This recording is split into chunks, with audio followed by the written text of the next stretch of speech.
some people get into geography because they just like maps, and I think that was my initial reason for deciding that I initially wanted to be a cartographer when it was about U.S. ag policy issues started really to fascinate me, which led me to going to UCLA and working with Margaret Fitzsimmons, who's a geographer who studies U.S. ag policy. He's no longer at UCLA, but and that led me to studying milk and sort of the history of milk production and regulation. I also became really interested in relationships between urban and rural, urban consumers and rural producers. So I wound up doing my dissertation on what I think of as kind of the rise of the modern food system seen through milk, but focusing really on where the milk marketing order program came from and other current dairy regulations. But looking at that through the development of Midwestern cooperatives in the area that served Chicago, and how they related to the distributors in Chicago and the public health community in Chicago. When I came back to Chicago, I decided I really wanted to go out and use my skills in cartography, which along the line I kept on being a cartographer with my focus on food issues. And that's what led me to what I've been doing recently over the last 10 years or so, studying food access issues, specifically looking at supermarkets and supermarket access kinds of things, but really doing that in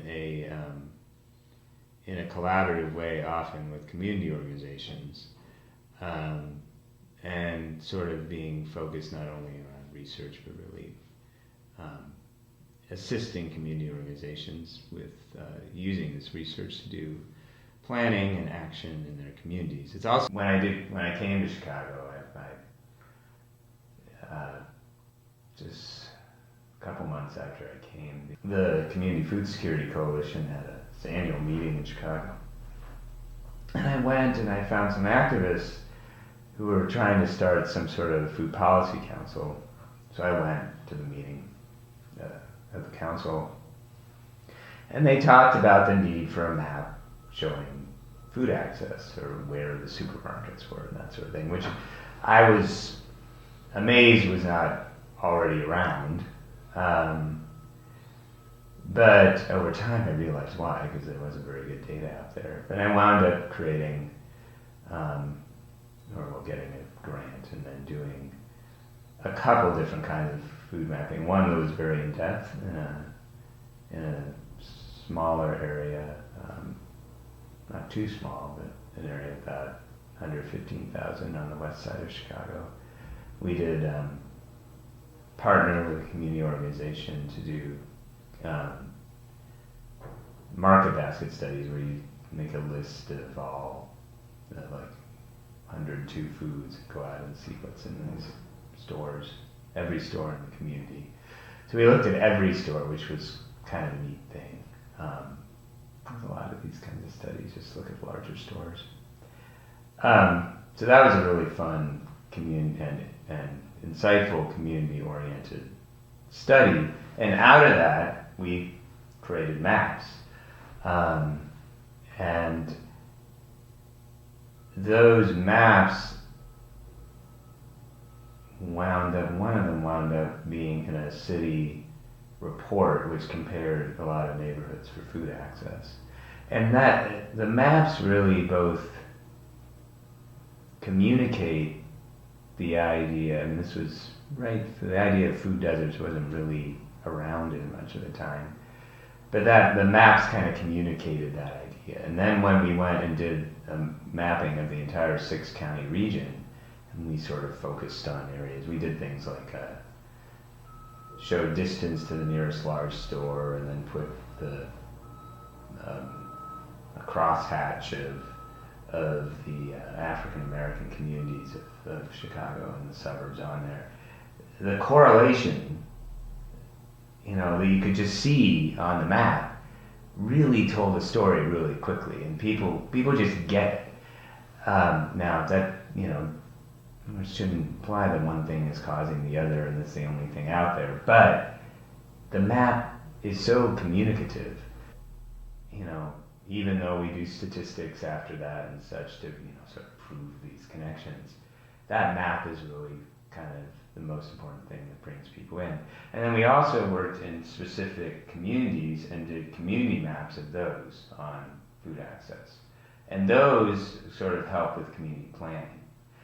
But I believe really, and I love to write on this, but that not just the maps that we've done, but the idea of food access issues, of food deserts that popularly called, but I don't really love the term.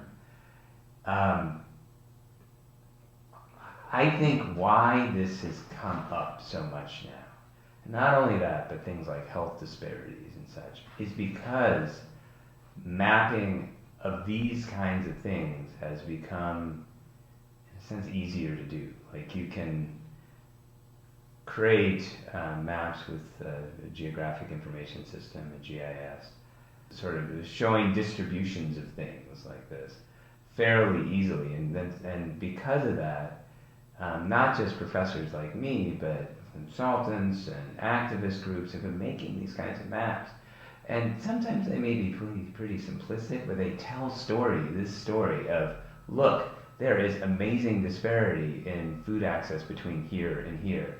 And there's amazing disparity in terms of life expectancy between here and here. And look at all these things, they all correlate.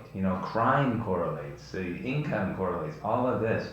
And, people in public health have known this for a while, but the maps, the way they were communicating it, may not have been in a way that was as easily understandable as the maps that we are now using so much. So I kind of believe that this focus on food deserts and actually health disparities may have something to do with the rise of geographic information systems technologies and that sort of thing as a communication device. So I really think, I use it all the time in my work, but also maps and mapping are incredible communication devices. Now, the maps are only the first part, and I always say, like, I can show you a map of a whole bunch of points, supermarkets and such, but that's just what I would call the food access landscape. It doesn't tell you how people actually behave and act in the communities that are shown as food deserts versus other communities. So I think it is very important to have other forms of data to completely tell the story. So food desert, I guess what I define it as an area with a low concentration of large or medium-sized grocery stores, and low concentration sort of in relationship to its to the mobility of the residents and also to the population density. So basically, if you look at urban areas, you might compare areas of the same population density, and if one you have to go a lot further to get to the nearest store than other you don't, and the one where you have to go a lot further may be a food desert. But there also can be rural food deserts, often because of a combination of low population density and sometimes they correlate at least with areas of fairly low income. Generally on the maps, because the maps show points which are supermarkets, the focus is on distance to nearest store, or just like areas in which there is a very low concentration of supermarkets. I think there's two ways in which this matters. And one is in sort of an individual health kind of way. If you look at particular people who have difficulty getting accessing food to feed their families, and that difficulty may just be a time thing, the sort of investment of time in terms of getting to the various stores that can be very far away, to get the kinds of sort of to get their market baskets to buy the food they need. And there is a lot of times the food access issue is sort of focused on a health, sort of individual health kind of explanation, in which if it's difficult for people to get to stores in which things like fresh produce are available, that is one reason why people may not be eating as much fresh produce. And the other thing, though, we really hear, and I think this is maybe just as important, is that people feel disrespected by their food landscape. Meaning that they look out and they see the kinds of stores or the lack of stores in their communities. They go to other communities, they see abundance, and they wonder why they are getting the sort of bottom of the barrel. And I think they see it often, or they communicate with us about this through talking about food, but there's just, I think, in general, issues of access, issues of the look of the business districts that are in their communities, the fact that there's a lot of empty lots. These kinds of landscape issues, I think, are a lot of times the way that people experience difference and, in many cases, racism within their communities. There's also just interpersonal relations issues that when they go into stores, the stores that are there, they often feel like they're not very well treated. So, in a sense, I think oftentimes, there's sort of the relationship between food access and health that is sort of often focused on. But in a sense, I think that one of the reasons why food deserts and the food desert maps are so powerful was about what they revealed in terms of difference and racism in Chicago. But it's also, most intensely felt by the people living in the communities who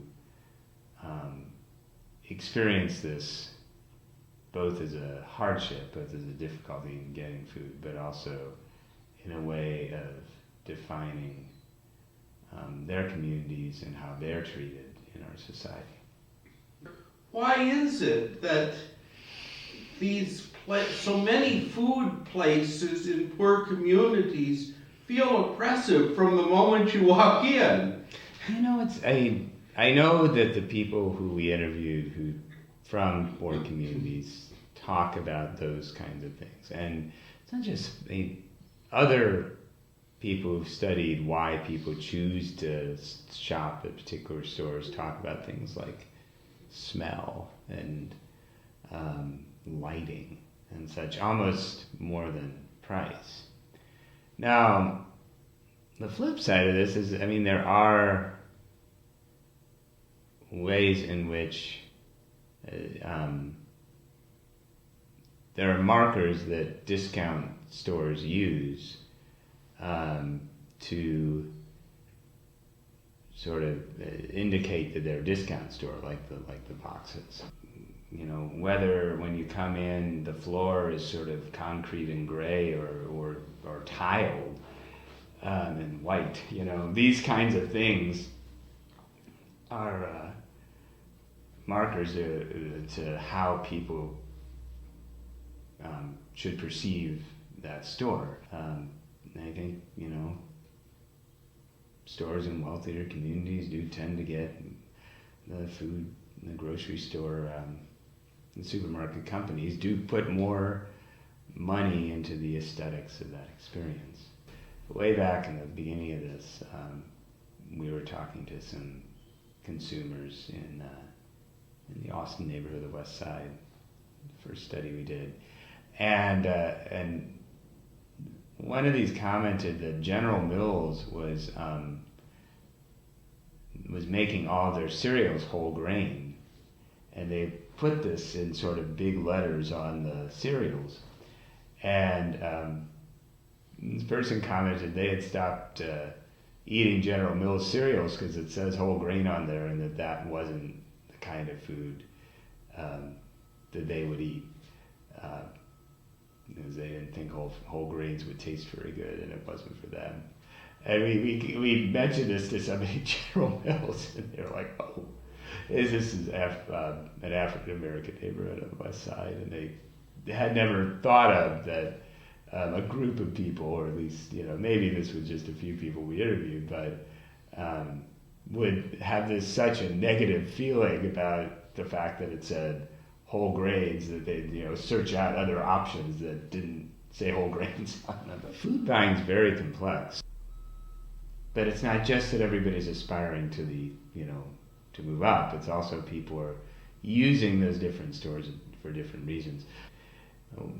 Typical family might shop at Aldi for canned goods, go to Sam's Club once a month, and then after they shop at Aldi, they might go to Jewel to sort of fill in the things they couldn't get at Aldi. So